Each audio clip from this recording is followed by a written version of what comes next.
Welcome to Lynn Cullen Live, talk radio without the static. Email your questions and comments to lynn at pghcitypaper.com. And now your host, Lynn Cullen. Hello, hello, hello, and a happy new year. It is January 2nd, 2018, and I don't know. Whatever.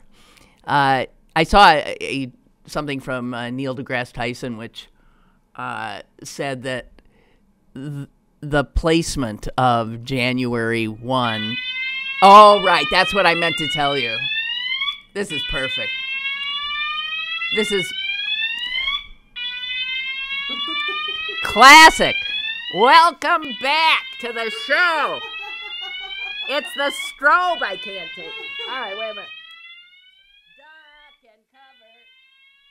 Duck and cover. All right. Oh, yeah.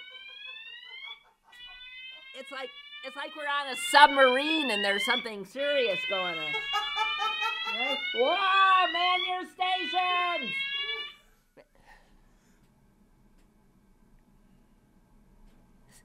Sometimes it starts back up. All right. Really, I felt like I was on a U-boat there for a second.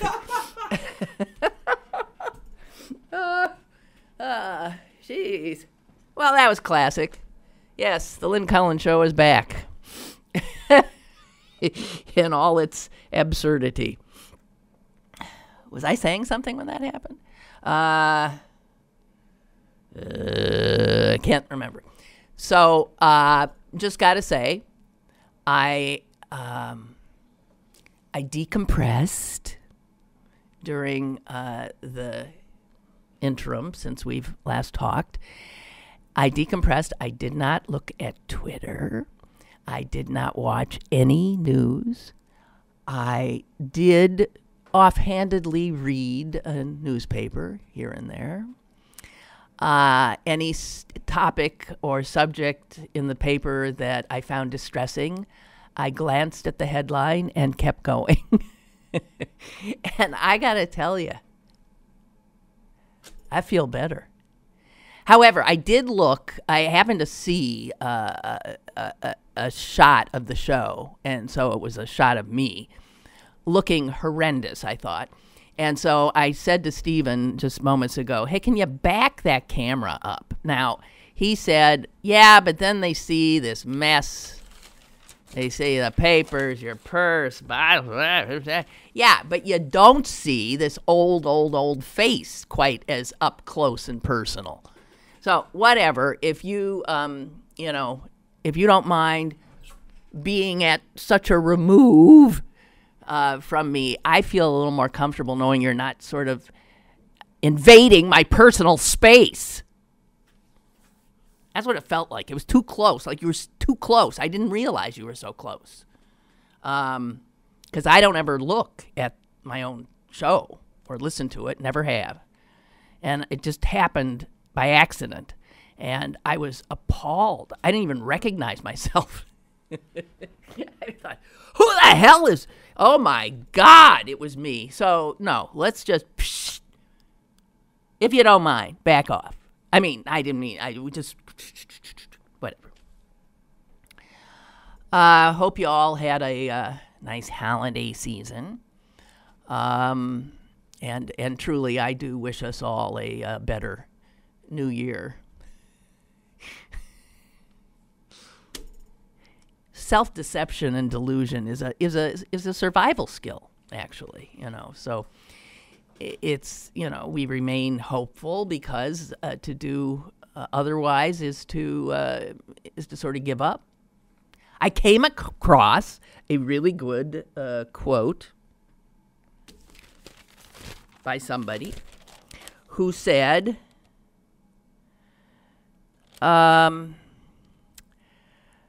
the old sad year is gone now. The darkest winter night is past, and the new year is open and whole and waiting. And this is the way the world changes, by trusting it can change. I like that. I mean, but that's true. So let us start with some measure of hope, which will, of course, be crushed by February 1st, probably, if not sooner. I don't know. But let's start with a measure of hope. There's a doctor who's quoted in here who's saying, this is a stressful time to be a sentient being. and it's true. It just is. So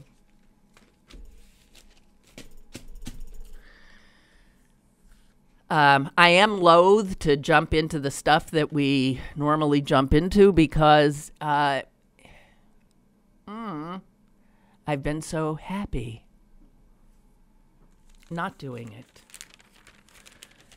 And so we're just going to tiptoe in. I know it's Tuesday, but Susan's not joining us today. She'll start up next week. There's some kind of a march planned in Pittsburgh on the 21st, a women's march. Is this true?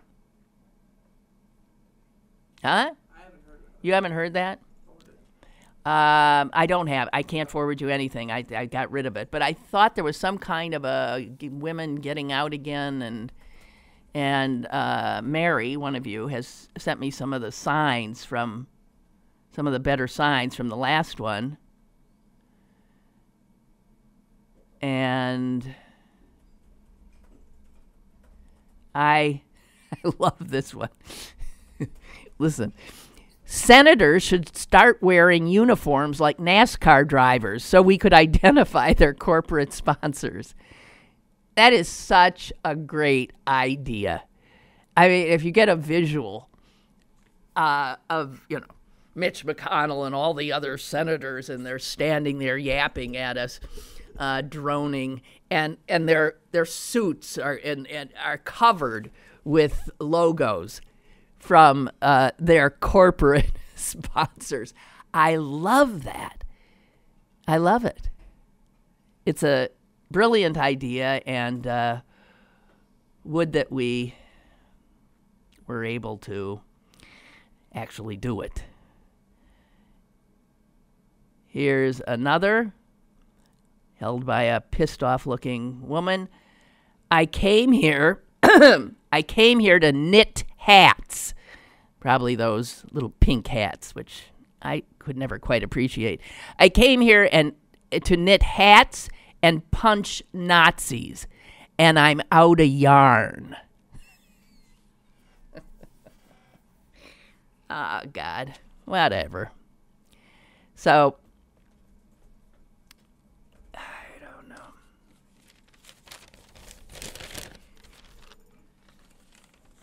Did you say? My God, I don't have anything here. This shows how totally relaxed I have been. It took a while to get there, but that as we approached me coming back to work, I kept telling myself, you got plenty of stuff. I got nothing here. I have been so unlike myself, so laid back, that I'm loath to give it up, as I feel better. I really, really do.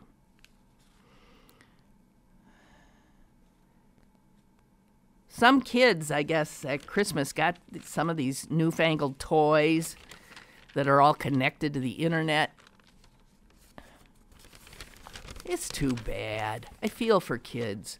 They'll be connected to the internet from, in utero, which means that the childhood that was experienced by all humans up until just about a decade ago, by all humans who have ever lived, which is not to have these technological devices or to be hooked into this large network of the internet.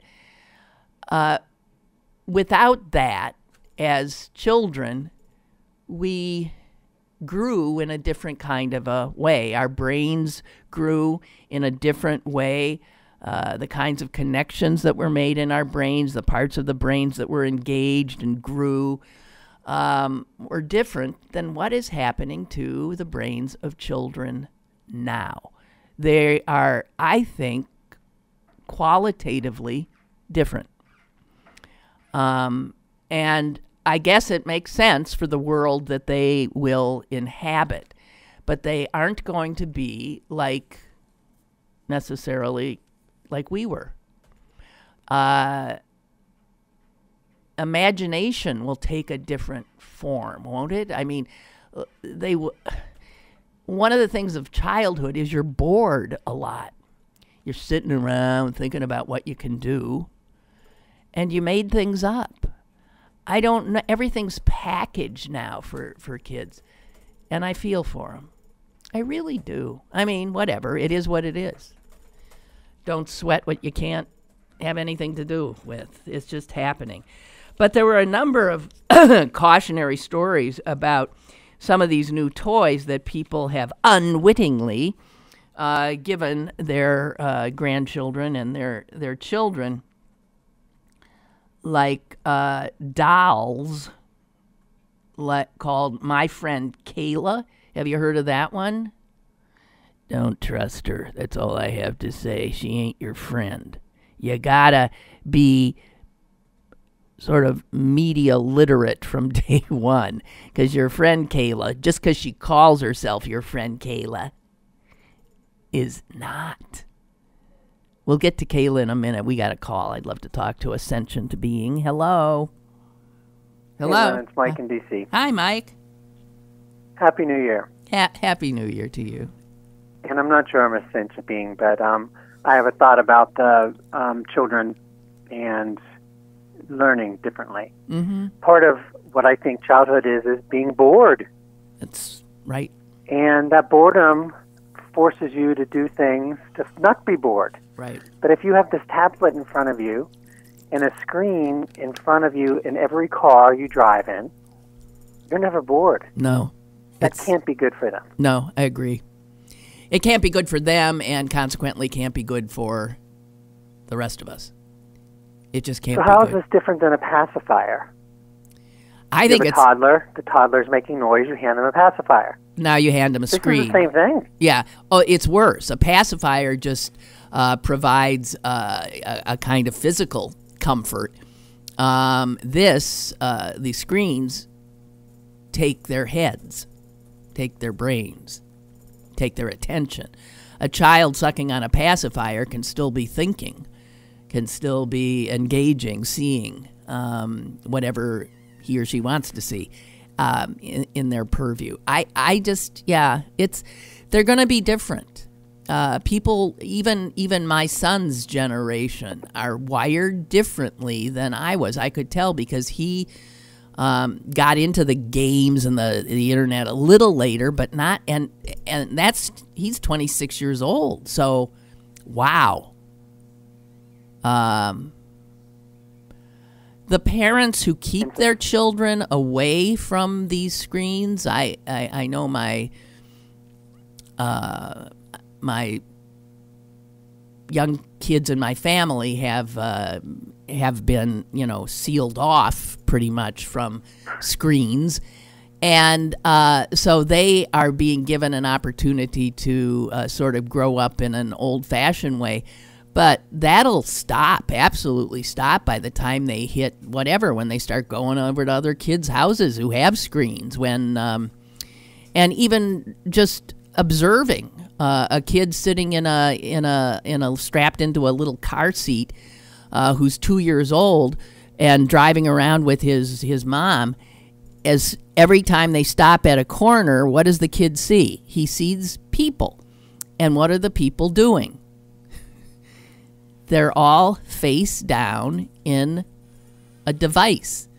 And that's what people look like now. If you were a little kid growing up, people don't look like they used to. We used to have our heads up. We did. We had our heads up. We don't anymore. Our heads are down.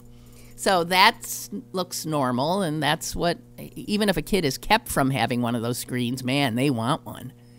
I don't know. It's a new world.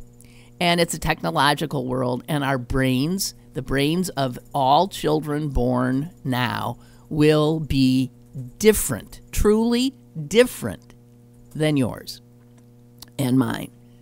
Different synapses, different connections made, because the world they live in is going to be different.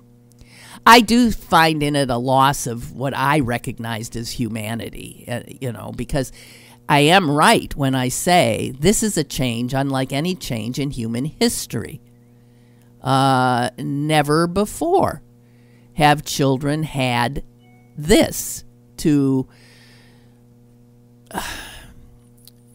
help wire their brains and help them perceive reality. It's never, ever happened in the history of humanity. It just happened in the last few years. And what happens when they become adults? Well, I don't know. And they're at work and they're bored. There's something wrong. I'm bored. This must not be the job for me. I haven't found my what's the phrase that people use when they want to find their bliss? I haven't found my bliss. There's something wrong. I'm bored. That can't be good for an adult. Part of life is being bored. Part of life is doing tedious tasks. You will not be entertained 24/7. Oh, no. Well, yeah.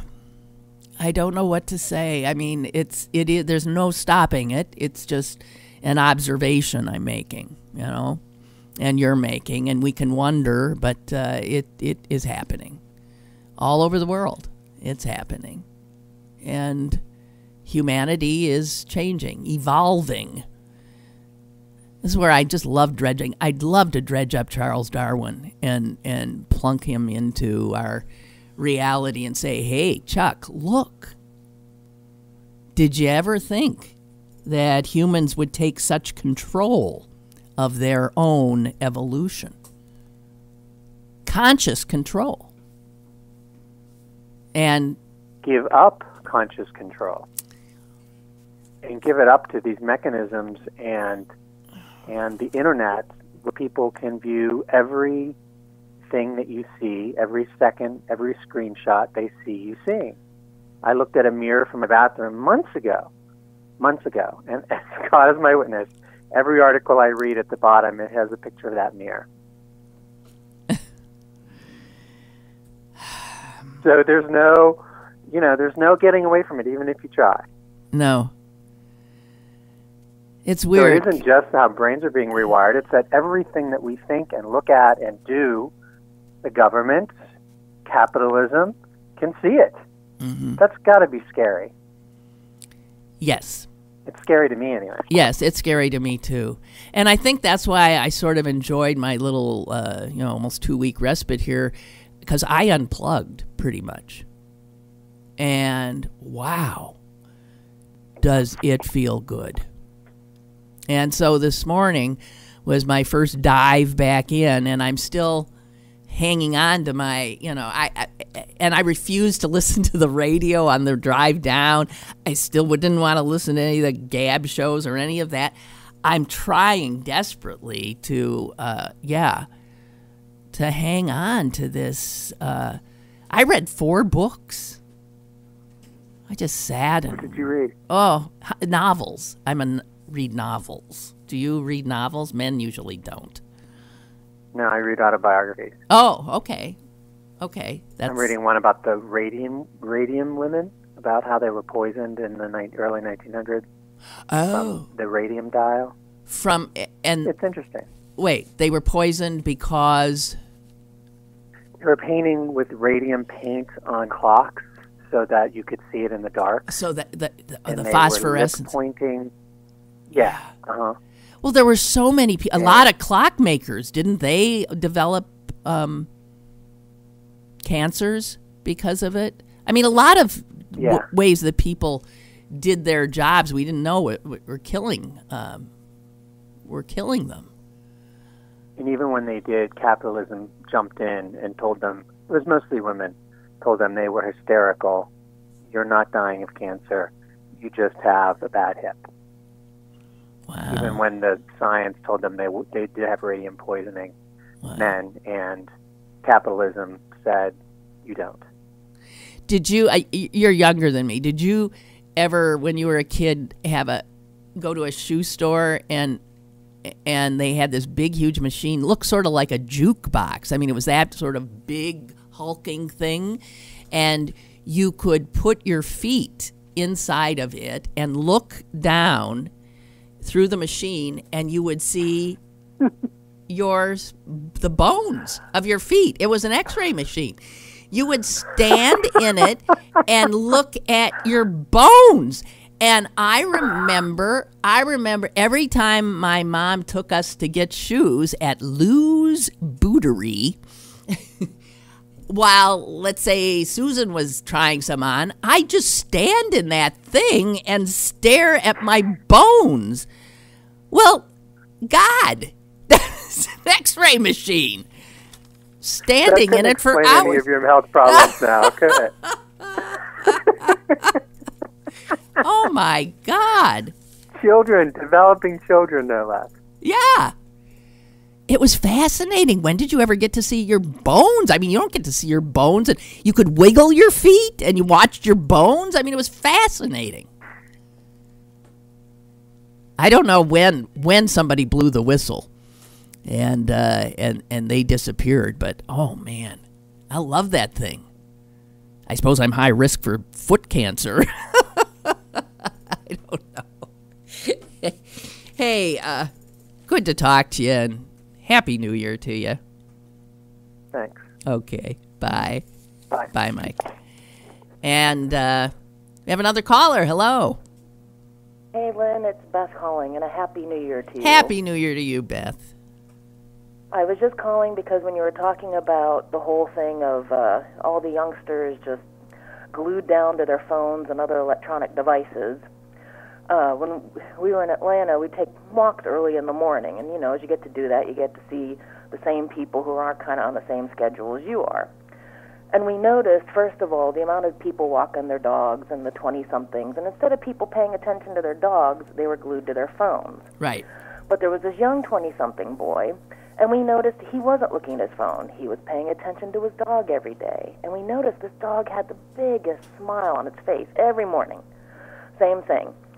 So finally we stopped him, and we met little Benny and just started talking to the young man. And I have to say, it gave us some hope in the 20-something generation that he realized, I'm out, I have to take care of this animal and pay attention to this animal and my friends. And we just always would say, hey, there's Benny the smiling dog. And we think it was because his owner wasn't on the phone all the time. Yeah, well, you see, they're got their children in buggies, and they're on the and I'm thinking, no, you're supposed to be with your child. You're supposed to be taking in your environment, not this virtual world. It's so, but we might as well be howling, like Lear on, Into the Wind. It's nothing we can do. I mean, individually we can. We can choose not to be part of it, but it's like it's a tsunami. There's no stopping it. No, but you know what? I think there's a couple rebels out there in that age group, which, again, when coming home, we've met a couple, and, one just came back from a year in Bolivia and is ready to go back to Chile with the State Department. And another person who wants to go back to California, in an area where, trying to be a teacher and live in that area is, next to impossible, or you're homeless. And they're going to be doing that. So it kind of gave us some faith over the holidays with all the negativity that, you know what, maybe this generation will change some things around. Well, yeah, they will. So that was our hopeful note for. Well, thank you. I appreciate all hopeful notes, and again, Happy New Year to you, Beth. Happy New Year. Okay, bye. Yeah, I have a nephew who's in Siberia right now. How'd you like to be in Siberia right now? He's there on a Fulbright teaching English, and it was 55 below the other day. I mean, I guess that's not any big deal there. 55 below. I've experienced 35 below, which is, and here's the correct use of the word, awesome. I mean, you're astonished at nature. But 55 below, and that should make you feel warmer, right? So Stephen has found there is something called, this is a Pittsburgh thing, Women's March on Washington, Pittsburgh. It's like Power to the Polls. It's January 21st at 11:30 in the morning at the City County building. I guess they're going to retrace the march, the steps of the march that we did when the big march on Washington happened after Trump's inauguration.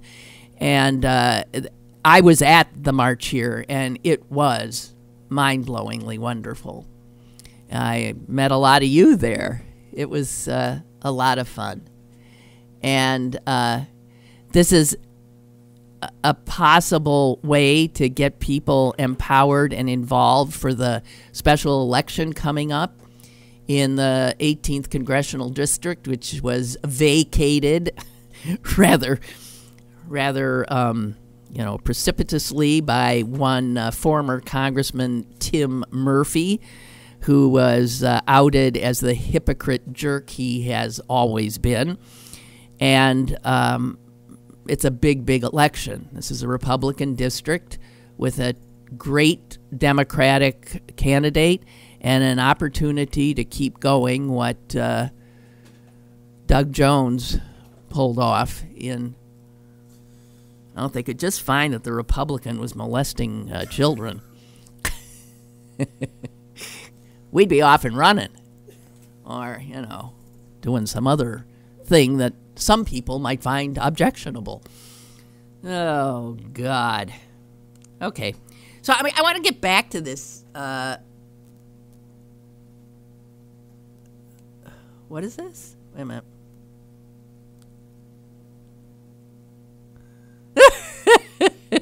Never mind. I don't know if I can do this justice.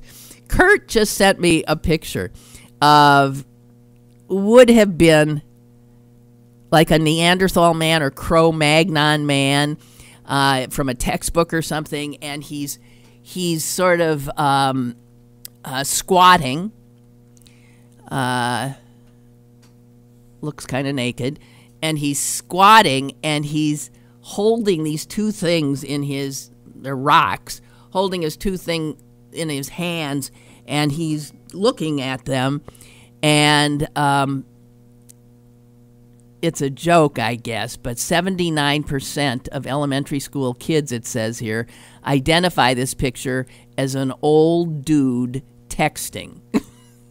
Because he's got the same posture. Well, that's what it'll look like. Which brings me, actually, and I didn't bring it in. I'll bring it tomorrow. If you need a laugh, I have a name for you. Calvin Trillin. He's just marvelous. And he wrote a piece, I don't know where I saw it, about some of the metaphors or adages that will make absolutely no sense to the next generation, and in fact maybe don't make any sense. Like, in other words, saying I think the one he started with is he's all thumbs, and what that means is that you're somehow lacking in dexterity, right? You're all thumbs, you can't get something done. And he said, as he was riding a bus in New York City and looking at everybody with their heads down, and watching the young people and their thumbs typing away, texting, doing this, blah, blah, blah, blah, blah, a mile a minute. He thought, all thumbs? Well, that'll totally lose. No one will understand that when being all thumbs looks like it's the opposite of what the phrase means, right? Or he goes on like a broken record. Well, in a generation, is it possible that people won't? What do you mean, a broken record? What is that? And it is true that all of these old media and often adages will just become obsolete. Although he noted that we still say hoist on his own petard when we don't know what a petard is. But we still use it. We don't know the derivation. We still use it as it was intended. I don't know. You know what? You know what I figured out after living so long? Things change. It's the only thing that stays the same. Things change.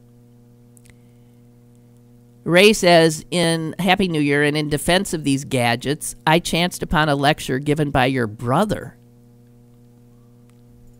on the subject of eating. My brother? I listen to such things while I work or walk the dog.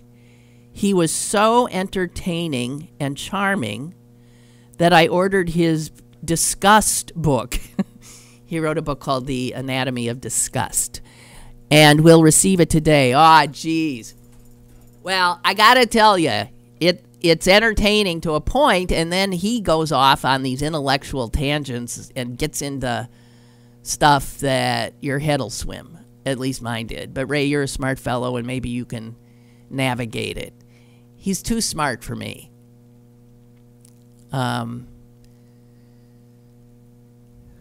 What a blessing, he says, it can be to access features from lectures from around the country that I would never have now.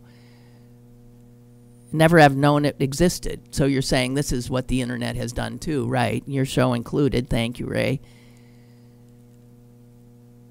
If you have any way of sending me my brother's lecture on eating, I would love to see it.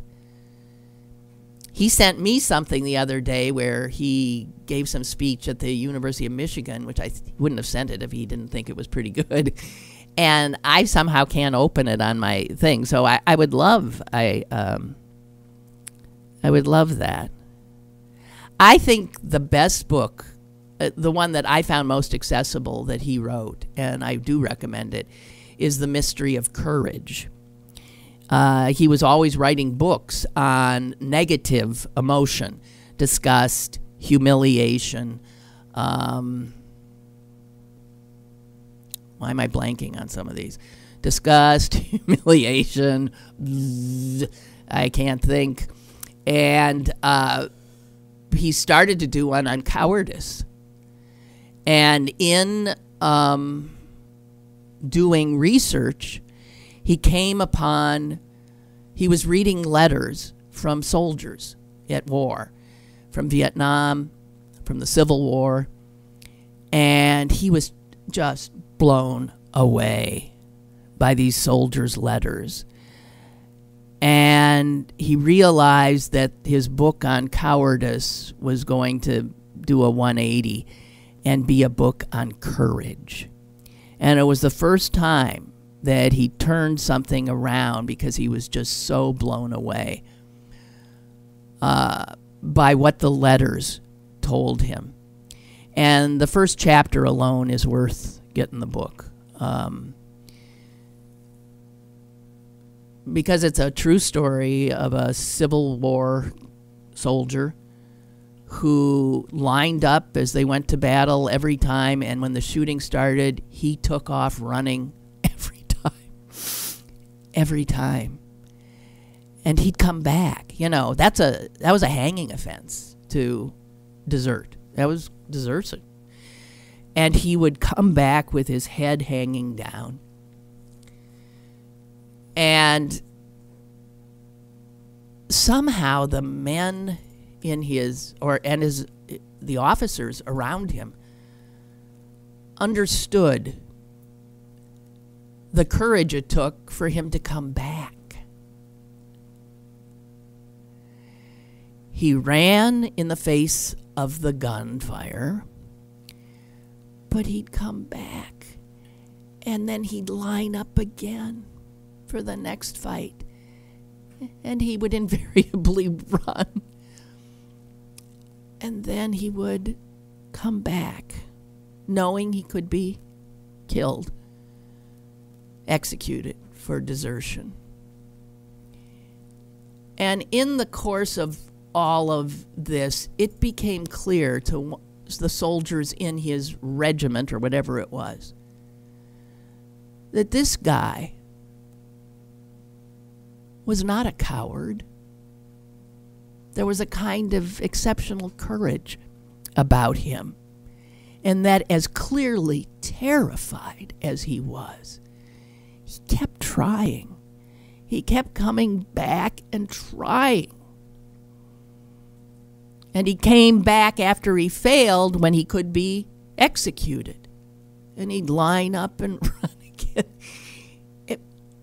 And it was that so blew my brother away. That what some would say, there's a coward. There's a coward. Look, he cut and ran. When those who served with him grew to think of him as courageous. So these strange, fine lines are fascinating. And in a world in which we don't do nuance very much anymore, my brother does nuance down to the last little, he does such nuance that you feel like Alice dropping into, into a hole. And that's how a real serious brain functions. There's no easy answers, ever. Ray, thank you. He sent me the lecture. Thank you.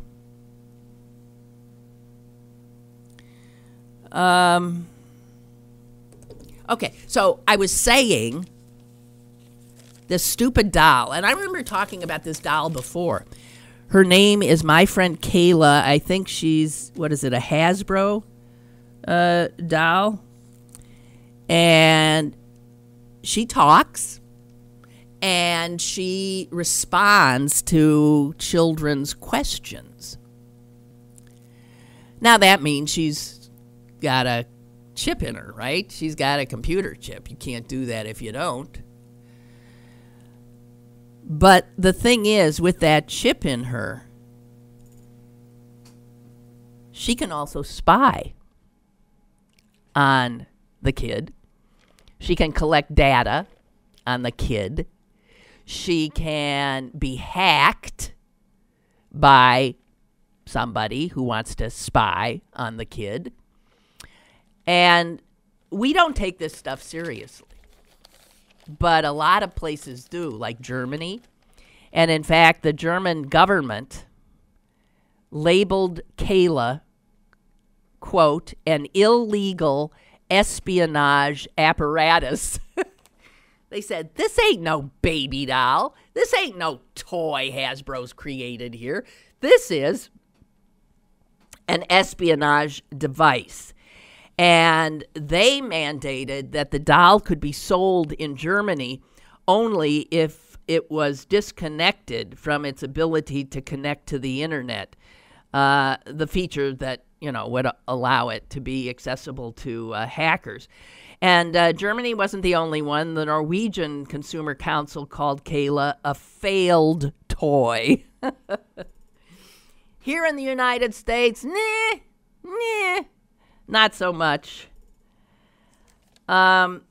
Because anything, and here we forget this, anything that is online is susceptible to hacking. And once hackers are in, they could use a toy such as this, use its cameras, use its microphones to potentially see and hear whatever the toy sees or hears. And cybersecurity experts say the toys can be turned to spy on their the children who have them, or they can be used to track a child. This is why the German government says that ain't no toy. That's an illegal espionage device. An independent cybersecurity researcher who tested a bunch of toys ahead of the Christmas holiday season said that many of the stuff, much of the toys that are being bought, sold, and delivered to happy kids don't take even the most basic steps to ensure that their communications are secure and that a child's information would be protected.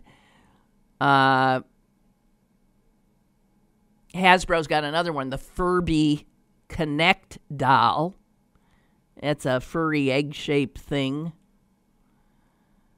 It has a Bluetooth feature that can enable anyone within 100 feet of the doll to hijack the connection and use it to turn on the microphone and speak directly to the children. Think of this.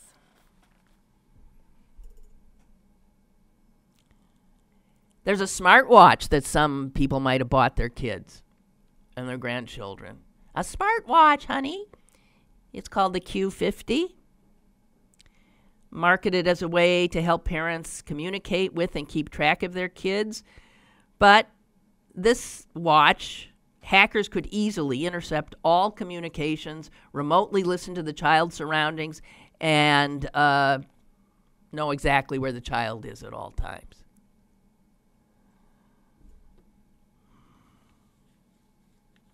Same with some BB-8 droid, which was released with the Last Jedi movie. This thing, too, has a totally insecure Bluetooth connection, which can be hacked. I mean, I'm of the opinion that there's no way to secure anything now. And when people say, oh, you got to do this, and oh, you got to, I think, what's the difference? Everything, my bank screws it up, and my information has been released so often, it's a joke. From Equifax to a bank that I had my stuff. I was told, I got a tweet the other day from Apple saying that they'd locked my Apple something pay because there was an attempt to use it in Iceland. I also had one of my cards that I use canceled because somebody had made a purchase on it in Indonesia. So obviously, my stuff's compromised, right? What am I supposed to do?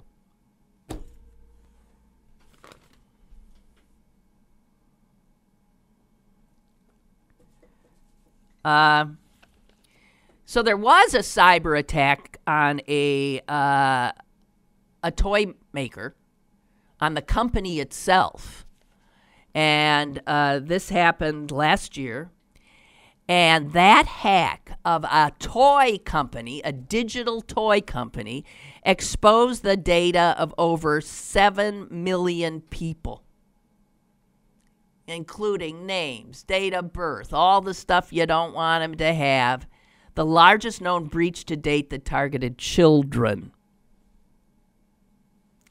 The FBI actually did issue a warning about these toys. We don't make them illegal like Germany or Norway, but there are warnings that parents never hear.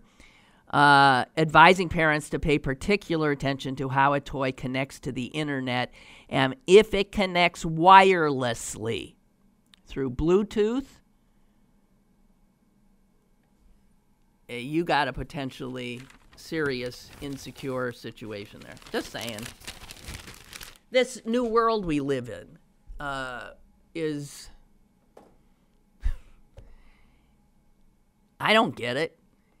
Which is why I just throw up my hands and say, all right, well, as long as the companies are flagging this stuff so that the guy in Iceland who tried to use my thing and the person in Indonesia, who, by the way, made a purchase of $7.48.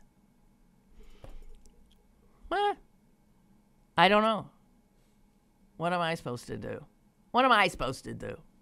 I could spend my whole life being paranoid about this stuff. With some reason, I would think.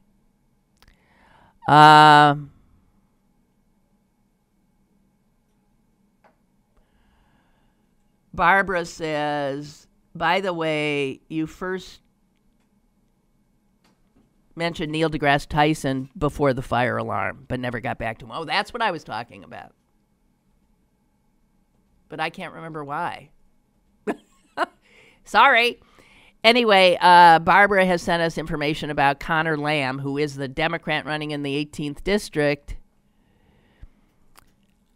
But he ain't a real, you want to point out that he's not a real lefty type, right? Well, a real lefty type ain't going to get elected in that district. He's got to pull in the independents, the disgusted Republicans. And so Mother Jones reported about him this.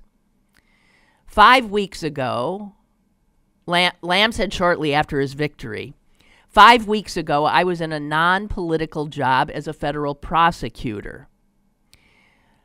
And that was a way that he was dodging questions about gun control, about public funding of abortion, all those gun control and abortion, the two things that'll trip any Democrat up in a Republican district.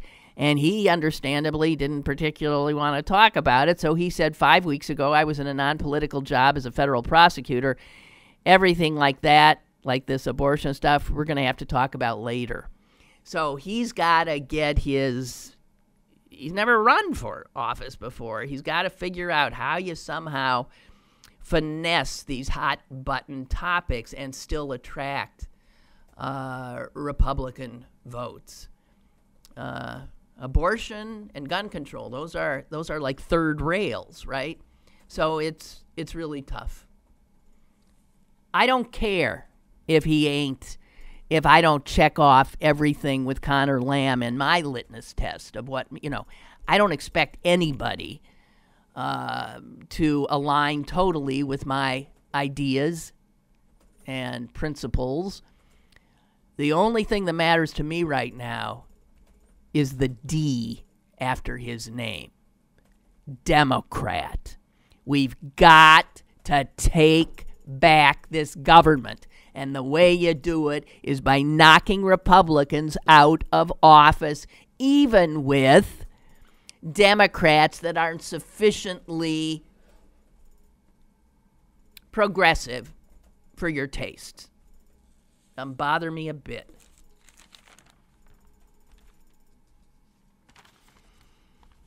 Oh, speaking of guns, did you see this? My God.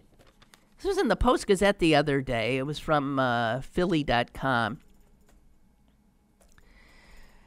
Now that medical marijuana is getting up and running in the great state of Pennsylvania, it turns out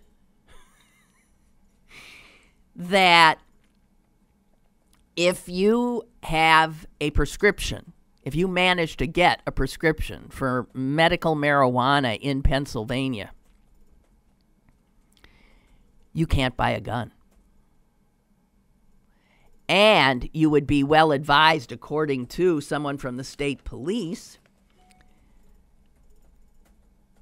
you would be well advised to perhaps dispose of any firearms you may have. In other words, ladies and gentlemen, the great state of Pennsylvania believes that a town drunk can buy a firearm with no problem at all.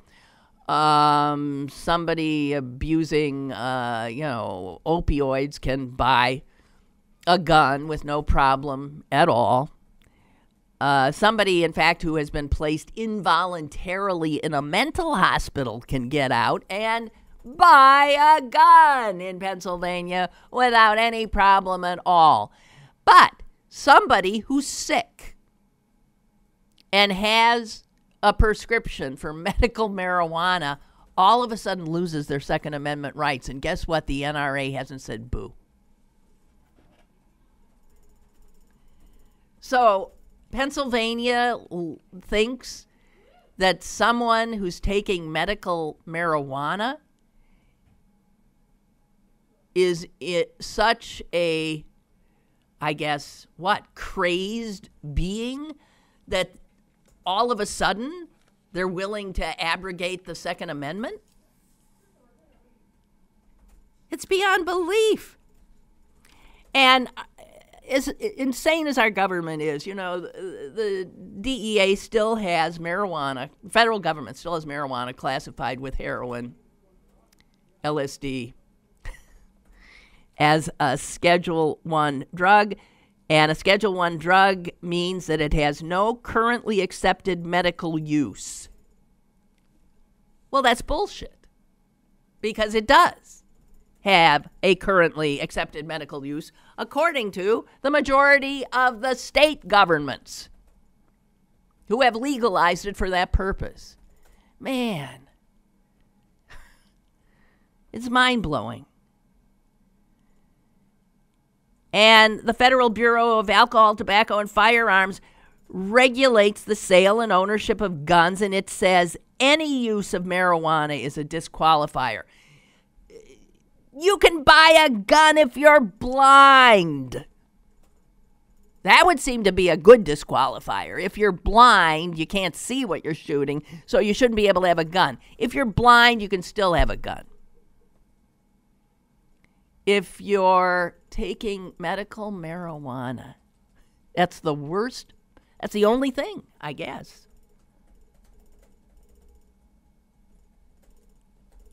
And the fact that the NRA that goes berserk anytime it thinks for even a split second that somebody is going to keep a gun from somebody has been absolutely quiet. Fascinating. Hey, Delana says in D.C., talks about, as you talk about these new toys with internet access and screens, I'm sitting here debating whether to use the toys I receive for my 4-month-old. They light up for a 4-month-old. He doesn't need toys like that, or she.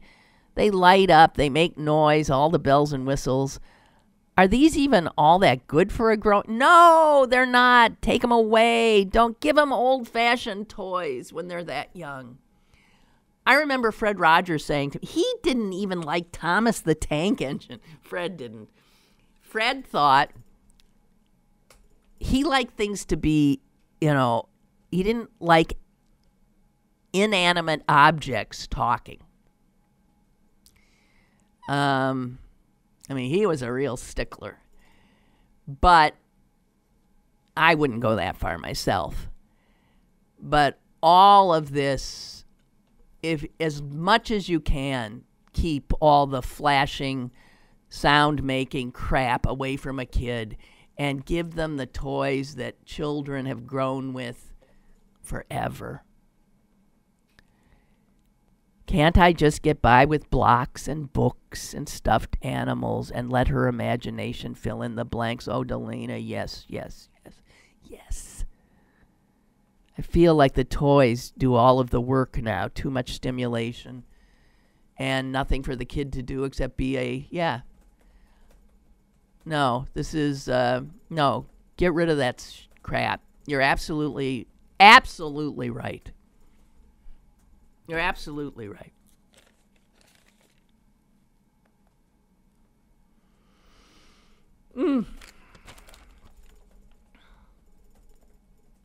So if I were to say dilly dilly, would you know what I was?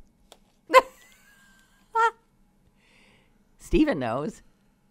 Dilly dilly. Dilly dilly. Do you all know now? It's from a Budweiser ad. It's Budweiser, right? Bud Light. And it's set there's all these ads, and they're set in like a sort of royal medieval court. And all the king wants is more beer, I guess. And anything that gets him more beer, everybody at the court says, oh, dilly, dilly, dilly, dilly. And apparently, according to the business section of the New York Times, this thing has blown up in social media faster than almost any. It's very difficult for a broadcast commercial to get into the social sphere now because we're all on so many different screens. So, it could, Wendy's long ago could do a Where's the Beef, and it gets picked up by Walter Mondale running for the presidency. That's very hard to do now, apparently. But they say this dilly-dilly thing has just, I noted it too. It's just gone off the charts. And listen to this from the New York Times. John Parker, another advertising creative director, said he thought he had heard something familiar when he was watching a fourth quarter play on a Thursday night football game in November.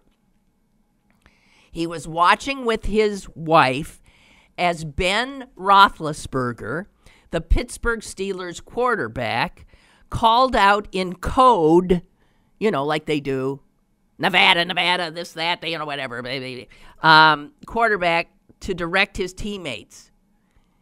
And the guy turned to his wife and said, did the quarterback just say dilly dilly? And he rewound. And yes, he says, Roethlisberger said dilly dilly. Well, there you have it. It's over. So the Steelers are using dilly dilly as code to their players changing a play. Unbelievable. Every NFL touchdown, if you go to a game now, you'll hear cries of dilly dilly. How much did Budweiser pay Roethlisberger to do that? I don't think. I don't think. It says right here, it is much harder today to break through and connect with any consumer base because all of the multiple options they're exposed to. Everybody's in their own little world. For an ad, there's something so silly about it, I guess. It did get my attention. I don't really listen to ads, but when I kept hearing this dilly dilly, dilly dilly, I thought, how silly, dilly dilly. But it's apparently just totally taken off. And historically, the only thing dilly dilly appears in, and some of you old farts like me are going to remember this, Burl Ives recorded in 1949 a folk song called Lavender Blue Dilly Dilly, Lavender Gray, dilly dilly. And that's the only time I ever heard it before. The story also says that song was picked up in a Disney film, Cinderella, but the people who created the ad, Dilly Dilly, say they were unaware of it, that they were just coming up, they were throwing out silly words. They had the idea, they just didn't know what the people would be saying. And one of them said, Dilly Dilly. And they all cracked up. And hence, a huge new meme. And another score for Budweiser in the marketing and advertising realm. So, just wanted to say, dilly dilly. And I think we're out of time. Jeez. That was quick. Thank you. It's nice to be back. And we'll meet up here again tomorrow, same time, same place. And we'll talk some more, I hope. Happy New Year. Dilly dilly. Lynn Cullen Live, Monday through Friday from 10 a.m. to 11 a.m. and archived at pghcitypaper.com. The opinions expressed on Lynn Cullen Live are those of the host and do not necessarily reflect the viewpoints of Pittsburgh City Paper or its advertisers.